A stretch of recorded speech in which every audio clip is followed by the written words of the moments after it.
tiang lo kan tang ram môi su iching dit nghe in mu ve la ka ti le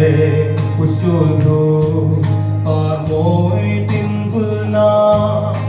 ifan nai lo ram lung sim ten ka fan bui na se thiam bên đi ta chu le zua bằng ngày ta vang xua ăn theo lắm đó em đi rồi hôm xua gần vang của bụi mòn một vết turin hè lại mang tên lâu dính zero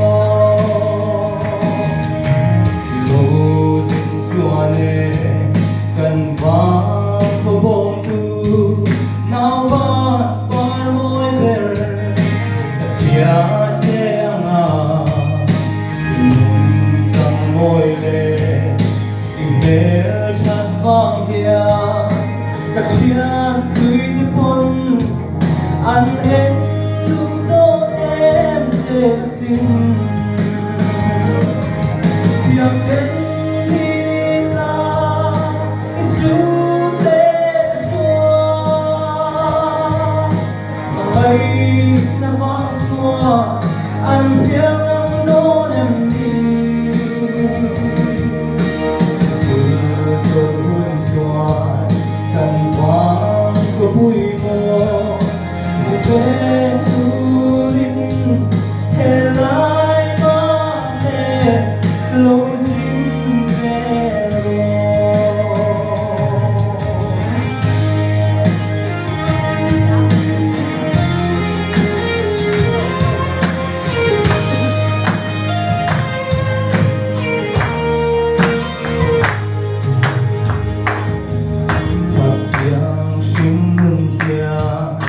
ilung lên về mô xa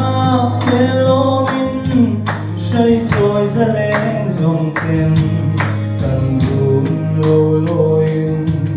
ăn ến ninh lông xe ít chi vang lô nghe là măng lên hình nhát cái đinh lô xe thiam đến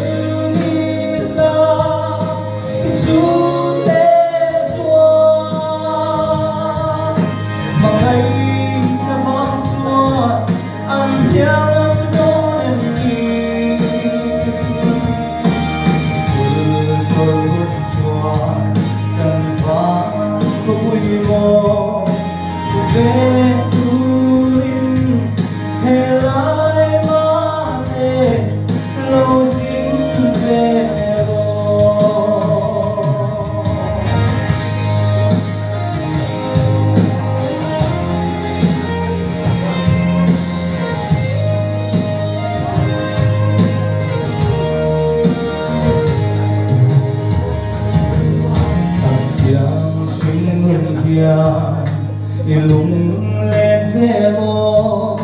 isa melo min xây trôi ra lên dùng tên cần buồn lô lôi ăn ến ninh lông xe chi vang lô nghe là măng lên thì biết cái đinh lông xe thiệp